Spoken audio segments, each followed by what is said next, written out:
Hey, thanks for watching. I'm Mark Allen. This is 4Color Commentary, and I'm doing something I haven't done for a long time, making a video. I did get to appear this last Sunday night, 2 nights ago, on Mike Smith's Night Tiger Comics live stream. That was a lot of fun, and I appreciate Mike letting me come on and just kind of share in the fun. Appreciate that very much.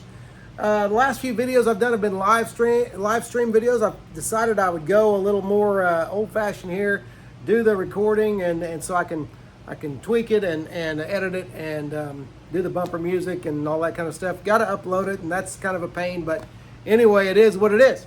But anyway, so I'm going to share with you a few things. All of these are cheap comics. This is great. Since the last time, of course, that I've shared a video, I've come into a lot of comics, and I'm sure that I am forgetting some, but that's okay. We will just move forward with this and let the chips fall. All right, so these first comics are, for the most part, $1 comics that I got at different joints, and the first ones are some comics from. I'm going less and less these days to vintage stock stores. They seem to be offering not as much, especially the ones in the Joplin area. There's just not as many. They're shrinking. Their dollar comic sections are shrinking, and I've noticed that in one or two of the Tulsa vintage stocks as well. So that seems to be a trend, that there's just not as many dollar comics. I don't know if that means there's not as many people coming in selling collections. That may be it. I don't know. But anyway, three here that I got from vintage stock in Tulsa recently. I actually got a Crusaders book that I did not have, and it's part of I'll have to go back and look through my Crusaders. Of course, Crusaders are the old Christian books from the 70s, I think maybe the early 80s. And so this one, though, it's called Alberto Part 4. But the main title is The Force. This is a very chilling cover, obviously dealing with demonic subjects and that sort of thing. I need to go back and organize my Crusaders comics and just kind of, get those organized and get those read. I haven't read them in years and years. But they are, the Crusaders comics were a long-running series of comics. I have most of them, but there's several more, or a few more anyway, for me to get. I also got a couple of really cool Blade comics. First one is a Blade comic that came with, it's one of the Toy Biz comics, came with a Marvel Legends figure. I don't remember the date on it, but it is a very cool Tim Bradstreet cover. That's the main reason I got it, not because it's, I don't even know what it's doing on eBay right now, but I got it because of that Tim Bradstreet cover. I've always enjoyed his work. Very, very detailed artist, and he just does such gorgeous work. So anyway, liked getting that for $1. Had the sense, sometimes you have a sense, especially if it's just something that you love. You're like, I got a bargain, okay? And I feel like I did on that. This next one is the same. It's a Blade 2 comic, and I looked inside. I think it's more of a movie. I'm gonna take this one out. I should take that tape off. Always take the tape off the bags and books that you're going to keep. Yes, this is a movie. It's comic book form, but it's a movie book in a sense. Even though it does have the Marvel Legends advertisement on the back, it came with a Marvel Legends figure, but it has the Blade 2 movie poster image, which I love. I love photo covers, and this is a photo book. Okay, so there's the even bigger image of Blade 2. So again, for $1, I was very happy with that. And so, good stuff there. Take that tape off. Boom. All right, gone. I'm gonna bring this here so I have a place to put the tape. All right. These, let's see. Let's go with these. Yes. That was actually, you're gonna plot when you see what I got for 50 cents here in a bit. All right, this is a Flash book that's actually, a while back, had heated up. It's still, people ask, again, more for it than it gets on eBay, but for $1.75, I thought it was a great grab. Very high grade, Flash number 152, first appearance of the Dark Flash. Got this at a flea market in Tulsa, actually. Yes, Tulsa. And so flea market in Tulsa or Joplin, I don't remember now. It blurs together, and the two cities blur together. That's because I buy lots of comics in both. So anyway, Flash 152, first appearance of Dark Flash, $1.75. Great stuff there. Now these next ones are all dollars. Everything's $1 and below here now. These next four, very, very happy about, even though I have copies of all of them already. Finding them, however, in high grade is challenging in the wild. And I got these at an antique store in Joplin. And they're all issue 2s. So somebody came through, the owner told me, he said, I had a lot more old dollar comics, but somebody came through and got them. And I looking at these, I could tell, well, they've grabbed the number ones, but that's okay. Ironjaw, Atlas Comics, Atlas Seaboard Comics from the 70s, Ironjaw number 2. Wonderful Neal Adams cover there with great gloss. Just a near flawless comic. I mean, just for $1 all day long, okay? Almost the same, not quite as nice, but Wolf the Barbarian number 2. And again, just really love the colors on there. I really wanted, in hindsight, wish the Atlas Seaboard books could have done better. I'm still glad they're out there, though. I have the run of all the comics, not all the magazines, but all the comics. I have about half the magazines, I think. Someday I need to do a show just on Atlas Seaboard. Morlock 2001 number 2.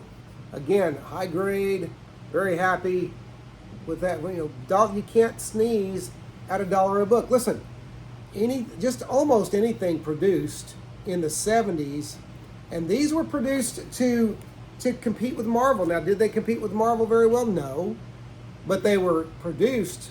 I never got the feeling that they were just absolutely rushed out there. I felt like there was some imagination, some thought, some creative energy and fire that went into them. Did they always hit? No, but a few of them did. The Scorpion series, I thought, was, at least the first 2 issues especially, it's fantastic, until they made him into a costume superhero, okay?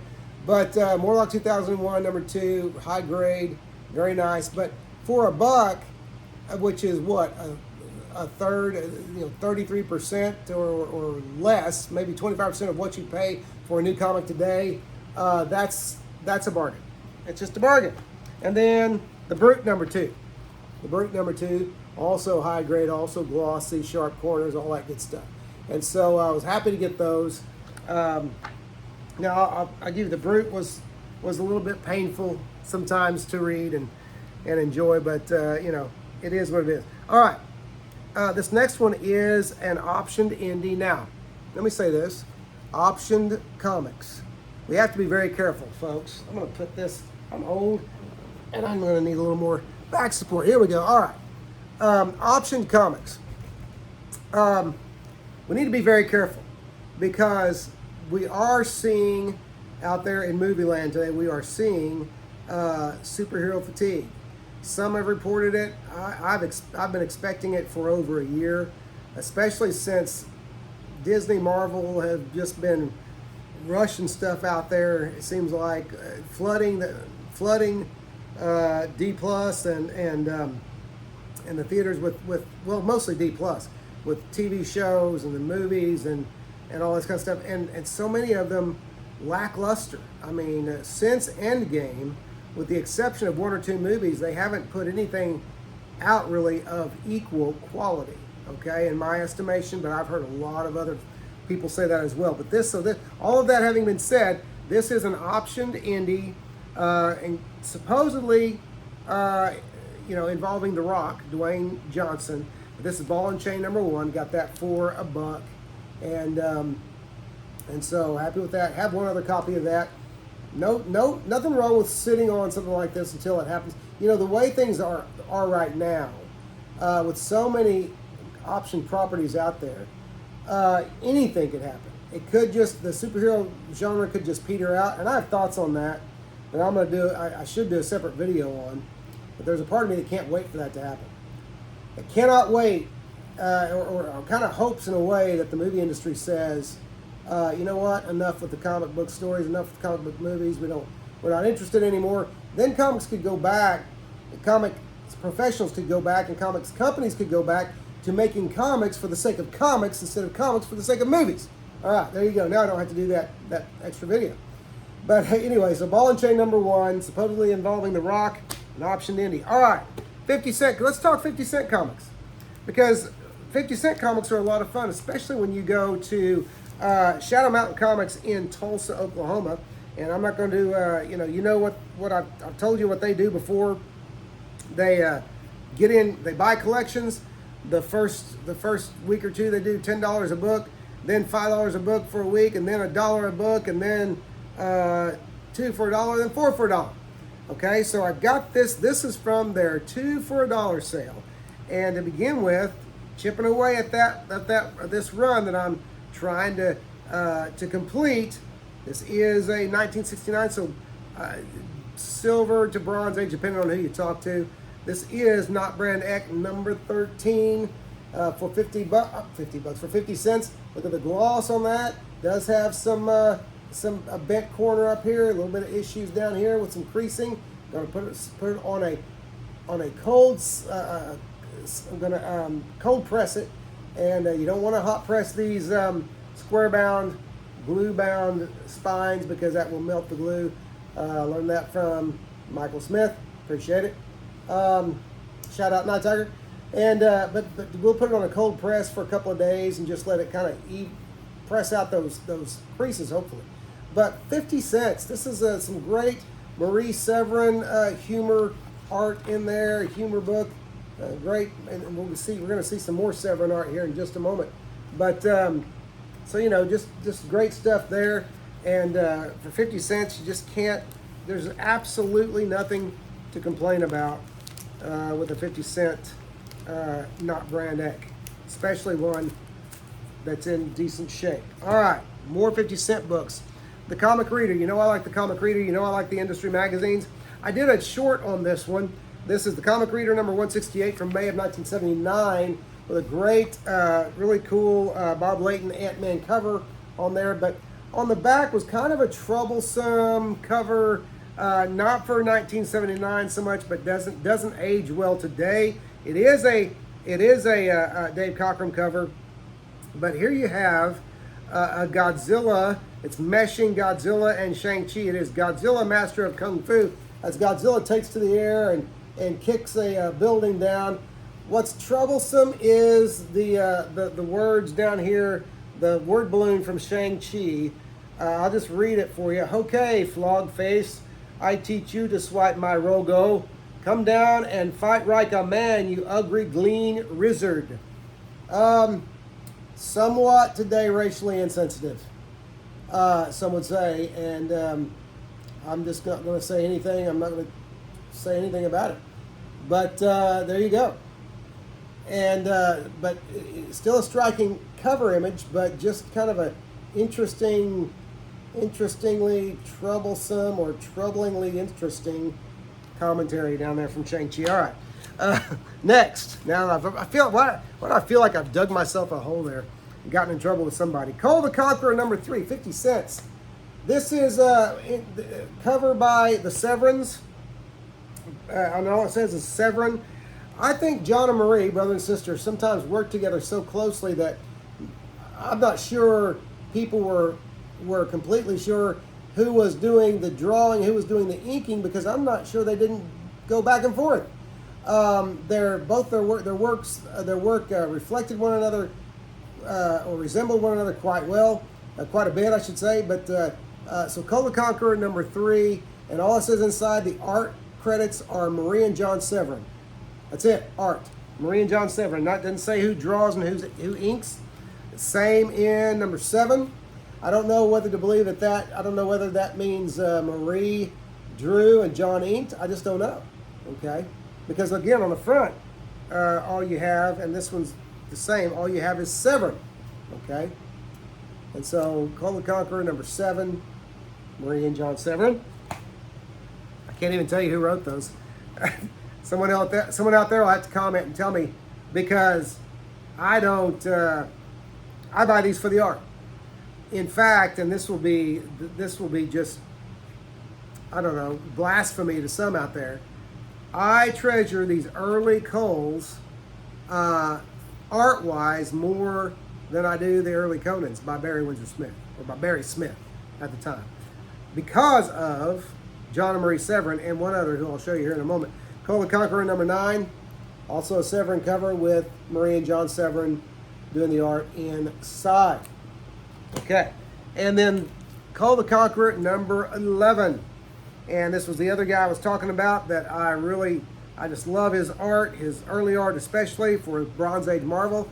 As Cole the Conqueror, or Cole the Destroyer, had gone from Cole the Conqueror to Cole the Destroyer, number 11, with cover and interior art by Michael Plug, of Werewolf by Night fame, of Man-Thing fame.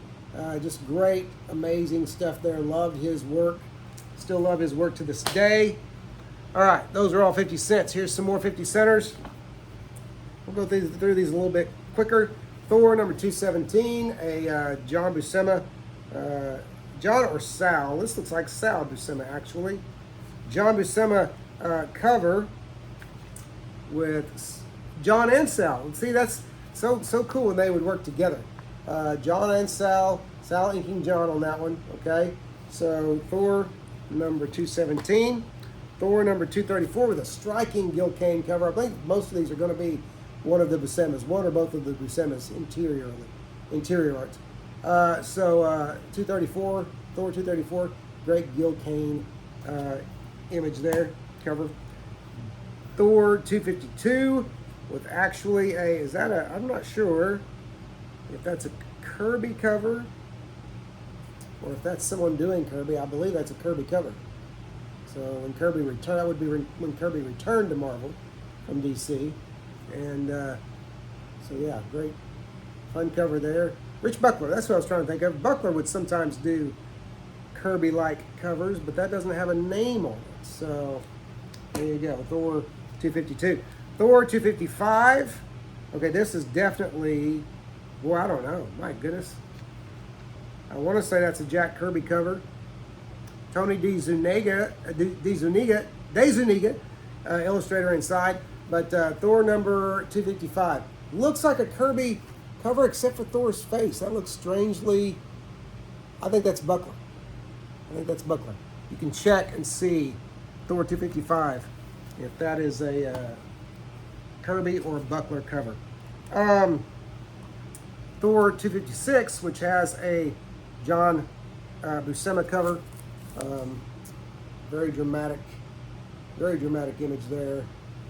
Okay, these are all 50-cent books. Great stuff. Thor 258, Kirby, I'm going to say. Kirby with a gray gargoyle being the main antagonist there. And then Thor number 260. Thor number 260. My family just came home, so pardon the noise.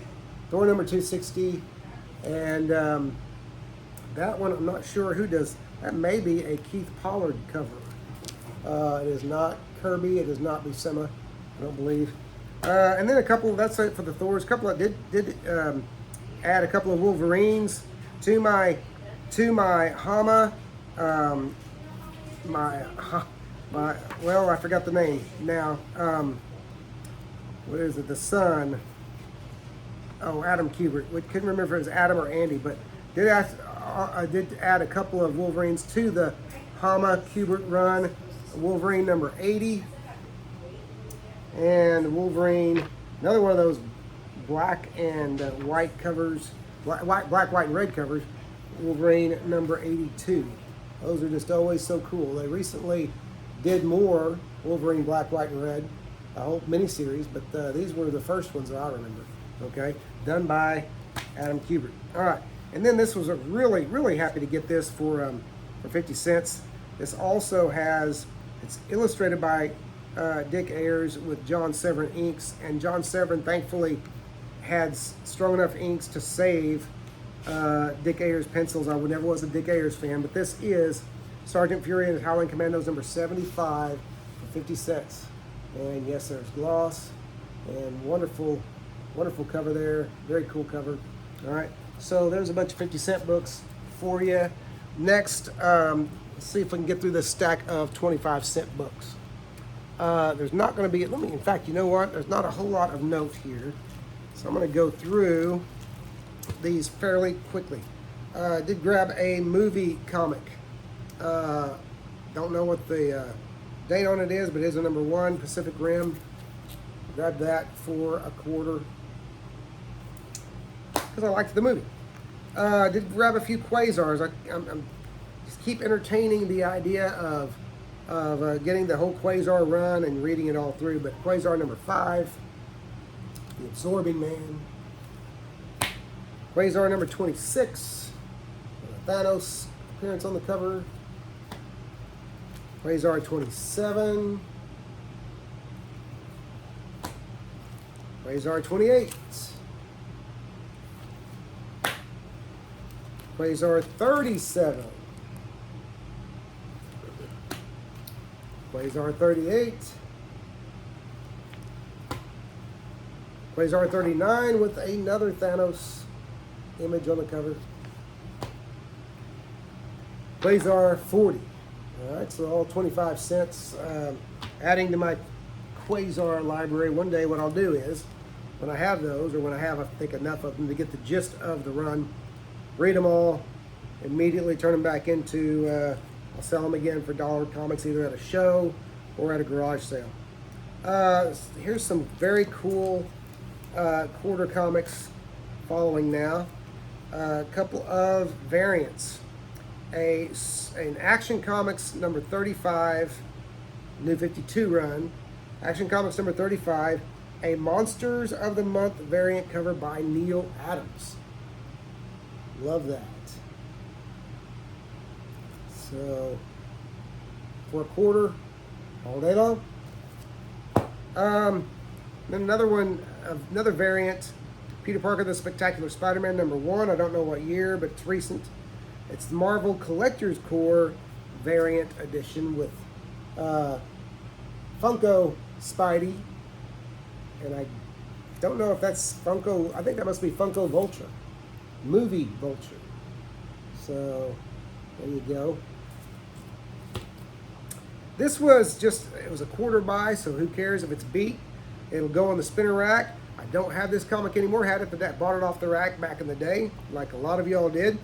It was it's a Toy Biz copy. It came with a toy.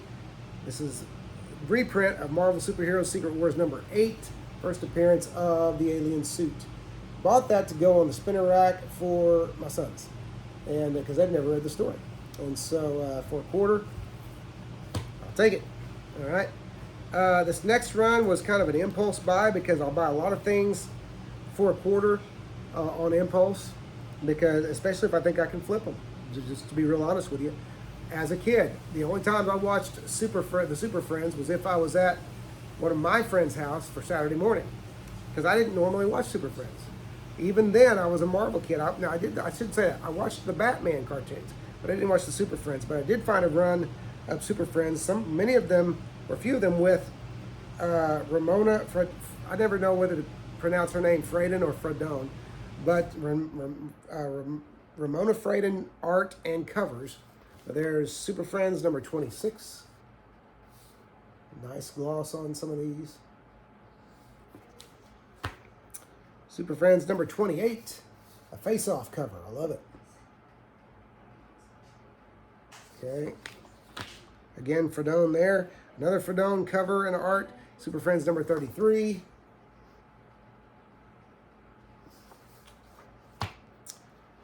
Another Fradon cover. Super Friends #35.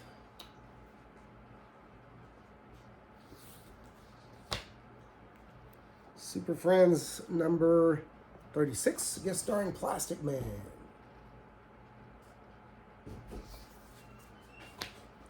Super Friends #37. Still Fradon art. And then this one is not, yes it is Fradon, okay. Super Friends #38. always thought these Super Friend covers so colorful and just awash in color. Schaffenberger cover. Super Friends number 43. Okay. Super Friends number 45 with Sinestro and Sinestro. I don't remember who it's a Green Lantern villain, but I can't remember his name. All right. And Super Friends number 46. So fun quarter books there. I'll bag and board those and put them back for a while. Finally finished off a run of Wolverine that I've been trying to finish for years. Had it when again, bought it off the rack years ago. It would have been back in around 1990. Archie Goodwin writing, John Byrne doing the art, and Klaus Janson, I believe, no. Well, in some cases, this issue, it's just John Byrne art. I believe in the ones before this, Klaus Janson inked Byrne's art. But anyway, it's Wolverine, issue number 23, the last issue of that storyline. The great, wonderful Wolverine image there. That should be an iconic image, I think, but it's not. Probably because it's not the yellow. It's not the yellow and black. It's when he was in the brown costume. But got issue 2, which I didn't even know was out there, of a very enjoyable indie book from 1984. One of the rare color indie books from 1984, and it's The Guardian number 2. Guardian number 2. So another 90s. I don't remember when this one got started. I have issue 1, but I actually found issue 4, which I'd never seen before. El Gato Negro. El Gato Negro, the Black Cat. Indie comic by Azteca Productions. Okay. Again, I like to trade magazines. Amazing Heroes, number 27, special Batman issue. Kind of a beat up, faded cover, but I couldn't wait to see what was in it. Great Jim Aparo image on there. And so, no brainer. All right, these next ones, I liked the Sal Buscema had such a long run on Spectacular Spider-Man throughout the 80s and 90s, or late 80s, early 90s. I liked the ones that included Tombstone. Tombstone was one of my all-time favorite Spider-Man villains. So I have Spectacular Spider-Man number 153. This is during the storyline where Robbie Robertson goes to prison. Number 154, Puma. Number 155. And then, several issues later, Death of Tombstone, which I don't think Tombstone died, but Death of Tombstone, Spectacular Spider-Man number 204, Death of Tombstone Part 1. Now, issue 205, Death of Tombstone Part 2. 206, Death of Tombstone, The Conclusion. I'm looking forward to reading those. Got just a couple more here. Spider-Man, The Osborn Journal. This is a one-shot from 1997. I like the Green Goblin, another classic Spidey villain. I got this because of the art by a guy named Kyle Hotz, who I really like. He's got some real creepy art. Glenn Greenberg was the writer, but that's the cover. Wonderful Kyle Hotz art, and just creepy, very, very suited for the Green Goblin. In fact, here's some interiors. Just cool stuff. Kind of a creepy, almost looks like kind of a Halloween read. And then lastly, for 25 cents, Exo-Man of War. It is a trade, but I don't know if it's the first volume or the second. It's Retribution. So some of you all, again, for a quarter, it'll be a good read, I'm sure. Packaged with it, however, in the wrap is 1993's Exo Database. So there you go. So There's my comic haul, cheap comic haul. Nothing even at $2. The most expensive one being $1.75. The Flash 152 or 153. First appearance of the Dark Flash. So there you go. Just a nice little comics haul. Took me too long to share. Wanted to share that weeks ago. But anyway, finally did. Hey, listen, if you haven't yet, go ahead and like the video, subscribe, and tell your friends. I mean, we've got a great, YouTube has a great comics community. So watch as many of those videos as you can. There's great stuff out there. You'll learn a lot of stuff from some of our community. Stuff that you never knew was out there. So anyway, and I hope you learned something here. So anyway, hey, thanks for watching, and I'll see you next time.